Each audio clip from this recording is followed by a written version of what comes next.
今集我會帶大家快閃上海，除咗會去外灘睇歷史建築之外，仲會帶大家食勻上海必試嘅美食，由鋪滿蟹黃嘅蟹黃撈麵，到咬落去會爆湯嘅蟹粉生煎包，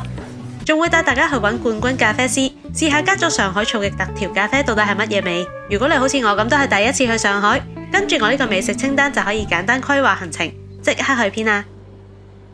嚟到上海嘅第一日，我規劃咗一條 City Walk 嘅步行路線，由南京路出發，去到郵政博物館同埋證券博物館，最後再經外八道橋返返去外灘睇夜景。呢條路線唔長，但係就係上海好有代表性嘅路線。呢間蟹黃麵呢，就係一對正我酒店後門行出嚟就已經會見到㗎啦。咁佢個名呢叫蟹上皇，咁佢都係一間連鎖店嚟嘅。咁我就嚟試下佢蟹黃麵啦。因為其實今次我嚟上海嘅主因呢，就係我好想食蟹黃麵。之前原本喺大閘蟹季嘅時候呢，我已經想嚟上海啦，但嗰時呢太多嘢做，而家諗住偷幾日時間嚟快閃一個上海。主力呢就係嚟食蟹黃麵啊、蟹粉小籠包啊呢一連串嘅嘢食嘅。我試下佢呢個蟹黃麵得唔得先？佢嚟到呢就係咁樣一個 set 啦，跟住有一碗蟹黃啦，跟住有個麵啦，跟住就有啲配菜咁樣啦。啲配菜一啲都唔重要，因為主力係個蟹黃同埋個麵。咁呢度啲麵啊、飯啊嗰啲呢係可以免費加嘅，總之食到你飽為止啦。咁但係我望到呢一碗蟹黃呢，佢個尺寸大概係咁呢，應該撈完呢個麵呢都所剩無幾㗎啦，所以應該麵係唔使添嘅。咁但係我兩個人呢，我就叫咗一個蟹黃麵，再加啲小籠包啊、蝦啊咁樣，因為我唔想懟太多澱粉啊，我要留翻個肚陣間再食其他嘢。而家試下個蟹黃麵先啦。其實呢碗麵炒起都幾多，我開頭以為佢個麵餅唔係好多，但係其實炒散咗之後，兩個人食係應該飽嘅，我覺得。而家試下撈啦，加醋，醋簡直係佢嘅靈魂啊！醋大量，哇！見到我已經口水係咁分泌。撈得非常之好，比例完美。我要同大家分享下點解我咁中意食呢啲蟹黃麵。我係非常之中意食蟹啦，同埋好中意食蟹膏啊、蟹黃呢啲東西嘅。大閘蟹呢係我至愛。某年某月某日呢，我就突然間發現有一隻叫拉麵雪嘅即食蟹黃麵，好好食，係我食過咁多隻即食嘅蟹黃麵最好食嘅一隻。咁我係每次呢都會買6盒咁樣訂翻嚟喺屋企度長期備用。有時夜晚口痕想食嘅呢，就會食嗰個蟹黃麵。而留意翻呢，嗰個蟹黃麵一定要自己再加醋，即係根據我嘅美食比例啦，非常好食。夜晚食超邪惡，就係因為我早排食埋我屋企最後一包之後，突然間不發奇想就唔得啦，我真係忍唔住，我要去上海食蟹黃麵。跟住我就喺臨出發2日前 book 咗呢一個 package， 咁我就會快閃上海3日嘅。其實食呢個蟹黃麵都好簡單啦，即係佢上咗一碗麵呢。咁我建議呢，大家真係要趁熱食嘅，因為佢個麵呢係會變成一餅，咁然後就撈啲蟹黃落去啦，按你自己中意嘅比例啦，加大量嘅醋。我話嘅，視乎大家中唔中意食酸嘢啦。咁我好中意食酸嘢嘅，所以我會加好多醋嘅，跟住食落去，完美。我都覺得蟹上皇呢間現場熱辣辣好食版嘅拉麵雪冇令我失望嘅。雖然佢價錢呢一啲都唔平嘅，一個麵呢都要108蚊人仔嘅。其實佢呢個麵入邊嗰個蟹黃呢，佢唔係全部都蟹黃嚟嘅，佢有好多呢係拆咗出嚟嘅蟹肉啦。咁啊橙色嗰啲一粒粒嗰啲呢，就係蟹黃蟹膏啦，另外白色呢啲呢，就係蟹肉嚟嘅。咁啊蟹肉呢，你見到佢個量都幾多其實。而我食咗一小碗之後呢，我發現其實佢個麵呢未至於話好多嘅，即係可能真係有機會撈唔晒個蟹黃呢，係要逐麵嘅。我有決定重手啲，一小碗落2大羹。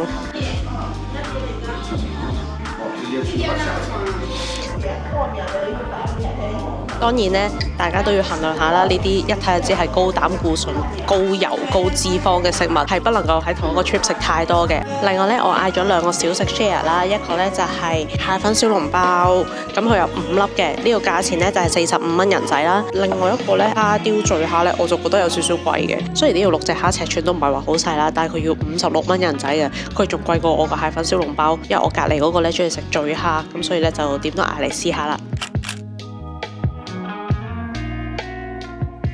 佢呢個蟹粉小籠包呢，夾皮上嚟呢，你 feel 到個皮係有啲厚嘅，因為佢係可以好完整咁樣成粒夾皮咗啦。你見佢係硬邦邦嘅，試下佢個餡料多唔多先。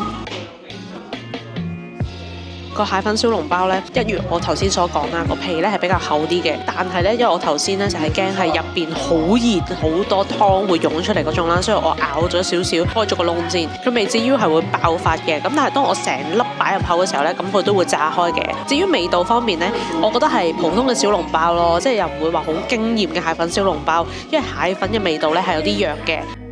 而家試埋個醉蝦啦，因為時間嘅關係呢，我已經剝好咗啦。有酒味嘅，食得出佢真係入晒個蝦肉度。個醉蝦呢，我唔會話佢唔好食啊，我覺得佢嘅單價比較高，因為佢除翻開差唔多要成10蚊人仔一隻，我就覺得個性價比不高。所以我嘅建議係呢，嚟到呢度呢，其實可以真係淨係聚焦食翻個蟹黃撈麵，或者你哋中意食蟹黃撈飯，你哋可以試下。但我一般呢都係食撈麵嘅，因為佢呢度呢就有蟹黃撈麵啦、蟹黃湯麵啦，或者蟹黃撈飯咁樣。我見隔離台呢個個都食湯麵，咁我就唔知蟹黃湯麵咁個蟹黃咪撈唔到落個麵度咯。咁睇翻呢，你哋中意係食撈飯定撈麵咯？我都覺得係撈會好食啲嘅，其餘小食就可叫可不叫。同埋呢度坐入嚟呢，佢就已經會俾一杯薑茶嚟嘅，即係佢咁樣啡色嘅薑茶啦。平時大家食蟹食完最後夜晚可能都會煲翻個薑茶，即係等佢冇咁寒噶嘛。跟住我頭先飲呢個薑茶呢，佢完全係冇落糖喎，即係佢唔甜嘅，純粹得薑味嘅茶。咁唔甜我覺得幾好，可以飲多幾杯。開頭咧，我入嚟嘅時候咧，成間鋪頭啦係黑烏蠅咁樣嘅，一個人都冇啦，因為我 book 咗呢間鋪頭啦嘛。咁我嚟到硬住頭皮都要吃啦。我心諗會唔會係我揀咗間伏嘢呢？明明條街咁多人，但係呢度一個人都冇嘅。我成為咗第一個入嚟鋪頭食嘅人。好彩，應該只係我嚟嘅時間比較早咗少少，之後陸續咧有人嚟，而一間鋪咧都坐得七七八八嘅，即係喺鏡頭後面。咁我都覺得安心啲，即係內地人都會食嘅鋪頭嚟嘅，應該未至於太伏。因為我食落去，我覺得 OK 啊，煮出嚟好多蟹黃，好多蟹肉，108蚊我都覺得物有所值嘅。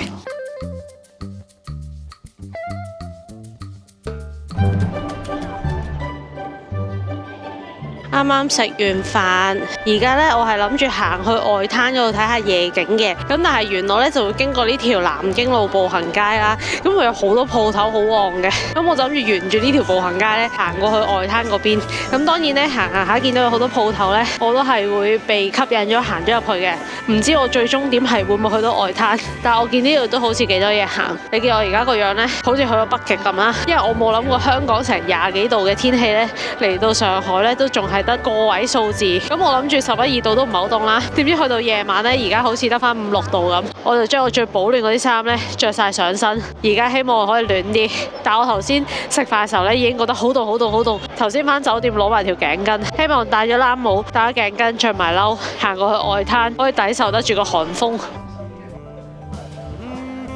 以前咧小學嘅時候咧，我曾經同屋企人嚟過咩南京啊、上海啊、蘇州、杭州嗰一帶啦。我係冇記憶去咗啲咩地方嘅，唯一嘅記憶咧就係同我老豆喺外灘嗰度超凍，但係又未夠鐘同其他人會合。然後我哋兩條友咧就企咗喺嗰個外灘度食嗰啲攤檔賣嗰啲熱嘅香腸，然後隊完一條又一條。呢個就係我對上海唯一嘅記憶啦。而我亦都好耐咧冇踏足過中國內地噶啦，今次係我久違咗唔知幾多年嘅第一次，所以咧嚟到每一樣嘢對我嚟講咧都好新奇啦，勁似大鄉里出城。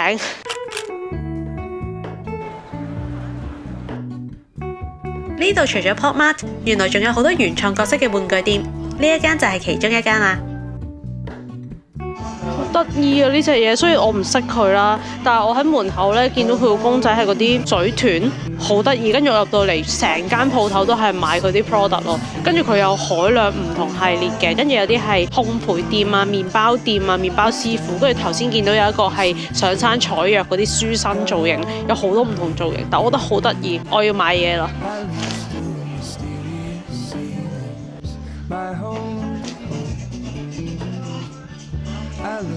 呢個書生造型都好得意喎，呢個係嗰啲上山採藥嗰啲書生啊嘛。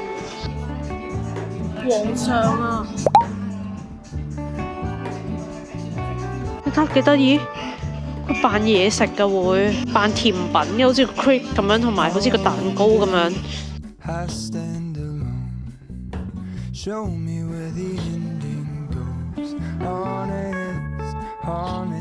我覺得呢隻公仔好得意，我諗住喺度買啲掛飾仔翻嚟送俾大家做手信。而家大家睇完呢條片嘅話，留言俾我，最有黑嗰3個留言，我就送3款我揀嘅掛飾其中一款俾你。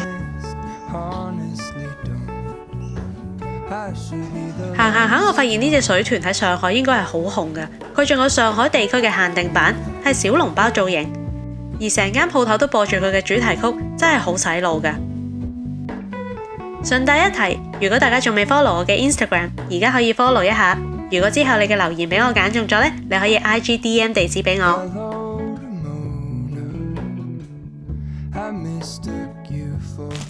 俾半分鐘時間我同大家宣傳一下我嘅鋪頭。我哋 Uppercase 係一間賣日本生活雜貨嘅鋪頭，每個星期都會有新貨上架，俾大家預覽一下近期嘅新貨先。鋪頭除咗有我哋原創嘅商品之外，都會有日本嘅精品同埋文具。貨品嘅存貨咧係網店同埋門市同步嘅。大家想睇實物嘅話咧，可以嚟門市行下。同時都歡迎大家上網店度買，買滿港幣350蚊咧就可以免運噶啦。不過我哋每款嘅貨品數量都唔會太多，大家有睇啱嘅款式咧就要盡快入手啦。至於大家成日喺片入邊問我着嘅衫呢，大部分都可以喺我嘅鋪頭度揾到。再提一提大家啦，我嘅新鋪位置咧係喺銅鑼灣黃室堡2樓嘅201鋪，歡迎嚟探下我哋。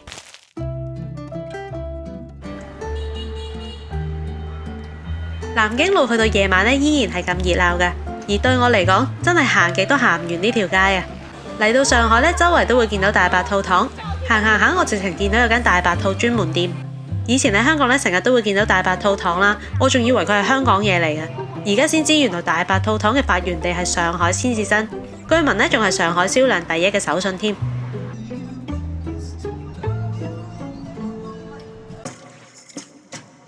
好啊，一如我頭先所料，因為嗰條南京路步行街實在太多嘢行啦，而我食完飯都已經差唔多8點啦，跟住原來一路行咗2個鐘，我都脫離唔到嗰條街，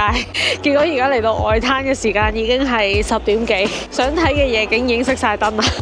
我果然係嚟唔到嘅，我要揾日再嚟過。大家見到呢啲就係離開緊嘅人潮啦，我就係睇唔到啲乜嘢夜景嘅人啊！咁我而家呢，就唯有跟住啲人潮一齊離開啦。咁你會問呢個時候去做咩好呢？咁梗係又係揾個地方食嘢啦。頭先食完蟹黃麵，跟住行咗陣街呢，好似又開始肚餓，又係時候可以揾嘢食啦。好啦，我又坐低咗食嘢啦。而家呢，我就去咗一間24小時嘅雞湯米線度食個宵夜，跟住就返酒店啦。因為呢一 part 呢，本身唔係我預計之中嘅行程嚟嘅，係我突然興起啦。咁所以呢一 part 呢，我應該唔會擺喺 YouTube 嘅正片嗰度噶啦，我可能會抽出嚟擺喺會員花絮嗰度。咁如果大家有興趣睇多啲正片以外嘅影片嘅話呢，可以加入我嘅頻道會員。大家用網頁版加入嘅話呢，價錢係會平啲嘅。另外，今次因為呢個旅程有啲小插曲，關於酒店嘅部分呢，我就唔會公開啦。想知道詳情嘅話呢，可以加入會員睇隱藏片段。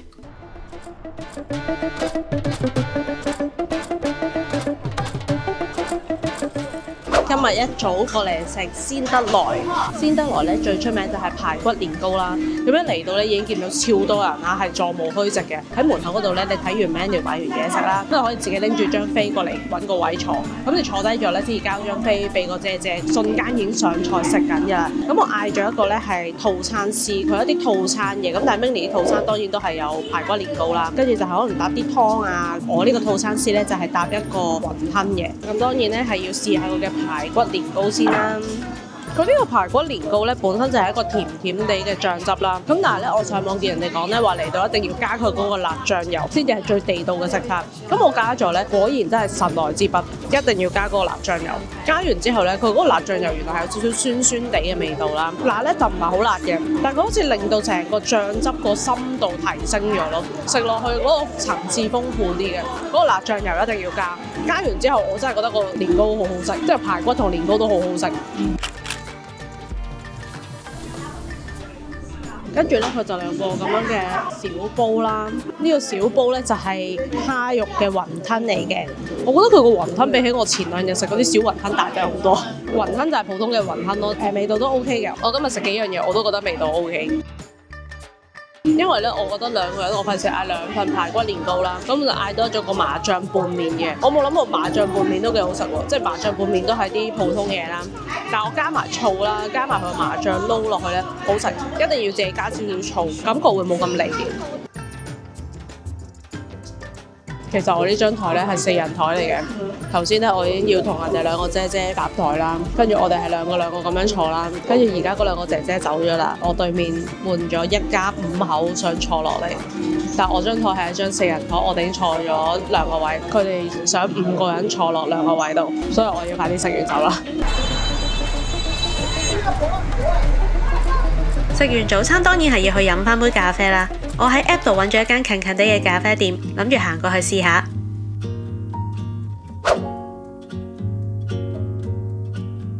我呢間咖啡店咧叫做 Always 啦，咁佢位置咧就喺南京路步行街隔離一條街嘅，對面咧有一條叫做九江路，咁佢就喺嗰度。其實個位置咧都好方便嘅，佢入邊咧好多唔同嘅咖啡師咧都係攞過唔同獎嘅冠軍啦，佢都係揾翻啲冠軍嘅咖啡師嚟，可能某一段時間咧佢先至會喺呢個地方坐鎮，咁佢會有晒 poster 貼喺度話俾你聽幾時有邊一個咖啡師喺度嘅，咁所以咧佢個 menu 咧成日都會有一啲嗰個咖啡師創作嘅特調，我覺得咧嚟到咧就梗係試下佢啲冠軍咖啡師嘅特調啦，即係平時通常我去親咖啡店都係飲啲 latte 啊、flat white 啊、dirty 啊嗰啲，咁嚟到呢度有特調咧，就揀咗2款特調試下。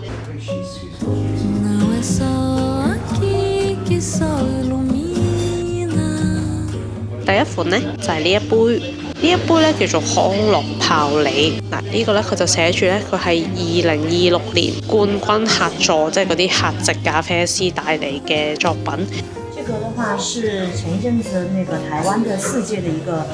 CIGS 的冠軍過來做客座，然後我們一起做的一個比較有趣的小飲料，裡面用到的是上海我們用來吃小籠包啊、吃生煎用的那個康樂醋，然後那個醋就會挺有辨識度的。然後另外的話還會用到雲南的一個泡梨，然後這個就是我們把泡梨切片，然後你喝之前可以先用吸管把它攪開，然後再端杯喝，這樣的話那個泡梨可以靠近你的鼻子，你就可以再感受到它在你鼻子前面的味道。好特別，係好飲嘅。飲落去呢，即係我平時咪話我好少飲冇奶嘅咖啡噶嘛，佢嗰個香味好香，係可以完全蓋過咗唔需要奶都 OK 咯。首先呢，佢加咗啲梨汁啦，已經有個清甜嘅味道，同埋佢話加少少醋呢，係的而且確飲落去有個少少地酸酸地嘅香味，幾值得一試。咁當然呢，呢啲特調嘅咖啡呢，係會比普通咖啡貴少少嘅，我呢杯要68蚊人民幣。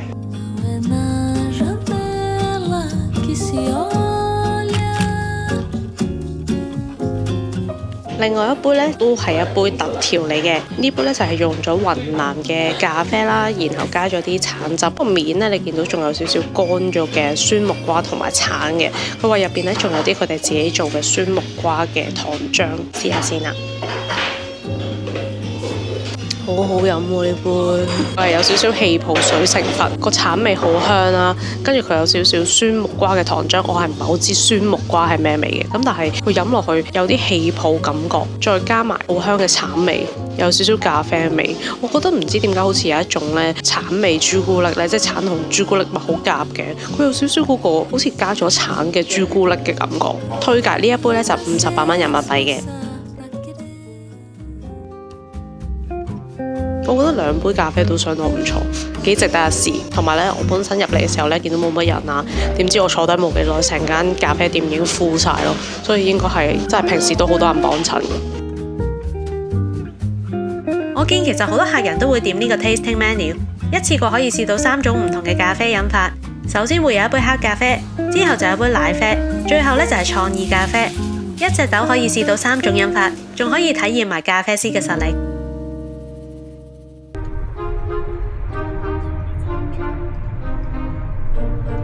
飲完咖啡就繼續我哋 City Walk 嘅行程啦。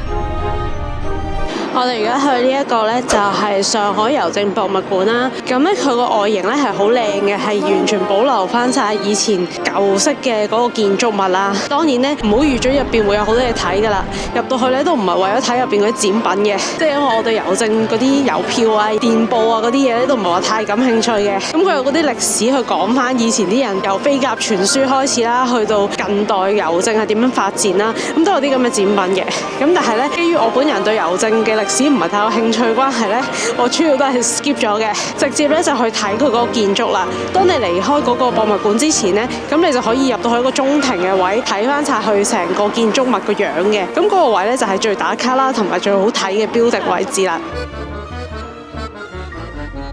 大部分人呢，都係直接行過晒成個博物館，直接去到出口嗰度望佢個 building，同埋影幾張相啊，打下卡咁樣就走嘅。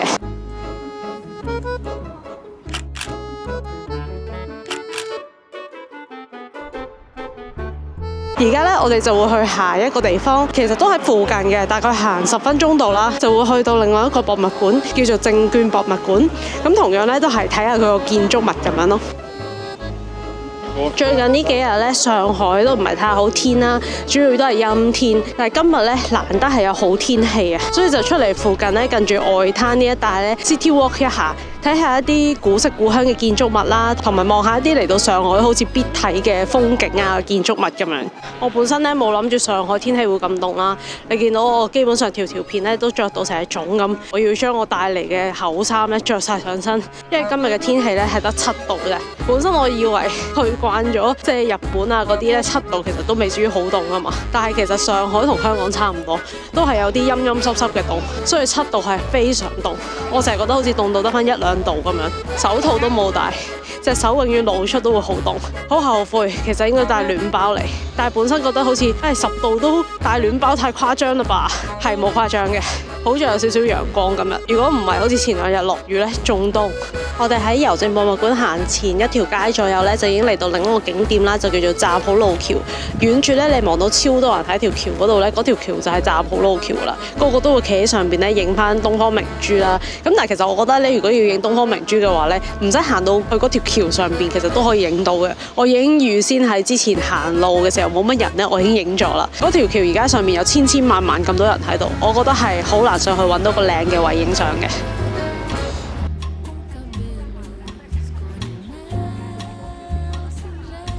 咁一場嚟到，既然都 City Walk 行開啦，就睇埋另一條都好出名嘅橋，叫做外八渡橋，就係眼前呢一條啦。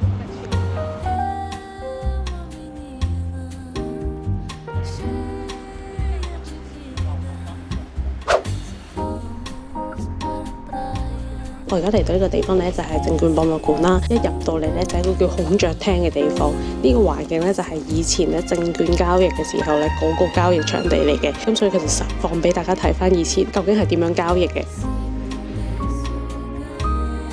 咁我而家坐嘅呢個位呢，就係以前嗰啲證券交易有張咁樣嘅台啦。咁佢前邊呢，就有啲小遊戲可以俾你玩下，例如以前股票係點樣交易啦，例如你可以點樣設計你張股票個樣啦，有啲小遊戲可以玩下嘅。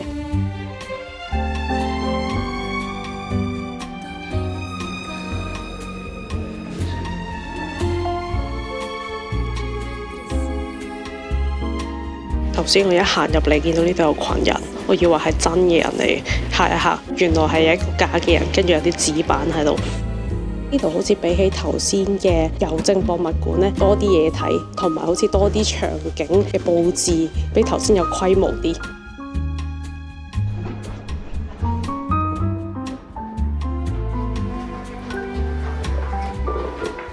佢呢個證券博物館呢，有成4層樓㗎，咁佢每一層呢，嗰啲裝修呢，都係保持翻以前舊上海嘅嗰種室內裝修啦，冇乜翻新過嘅，你可以睇到晒成個歷史感，都幾靚嘅嗰啲大廳。當然呢，你問我啲展品係咪好精彩呢？咁我興趣都係一般般嘅。但係如果淨係嚟睇下個建築啊，或者睇下個室內設計嘅話呢，包括佢呢度一啲中空嘅中庭呢，其實都幾好睇嘅。最重要呢，就係頭先嘅郵政博物館啦，定係呢度嘅證券博物館呢，全部都係免費入場嘅。佢好似星期1咧就會休館，咁但係2至日咧都係免費開放咯。大家可以抽少少時間 City Walk 嘅時候，順便入嚟行下。我見到其實幾多人嚟嘅。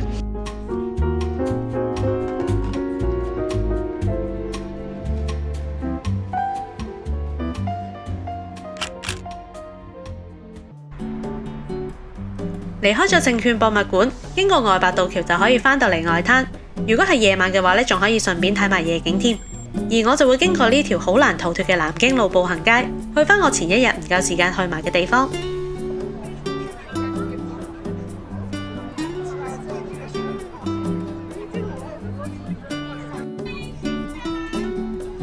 返香港之前偷咗15分鐘時間衝嚟食我嗰日食唔到嘅小洋餐煎，果然名不虛傳，係我咁多日食過嘅生煎包以嚟最好食嗰間。我食嗰個咧係蟹粉同埋普通嘅雙拼啦，因為嗰個生煎包咧淨係食鮮肉嗰個咧已經好爆汁㗎啦，但係估唔到蟹粉嗰個仲爆汁，個湯汁充沛到咧係你咬開少少口已經啲肉汁會飆出嚟嗰種咯，即係成粒都係充滿住嗰個湯汁，好好食，嗰個底又煎得好香脆，所以唔怪之小洋餐煎咁出名，咁多年嚟大家都繼續係食小洋餐煎，我嚟到依然都係咁多人，真係要插針先有個位可以食到。如果我再嚟上海，我諗我都會再食嘅。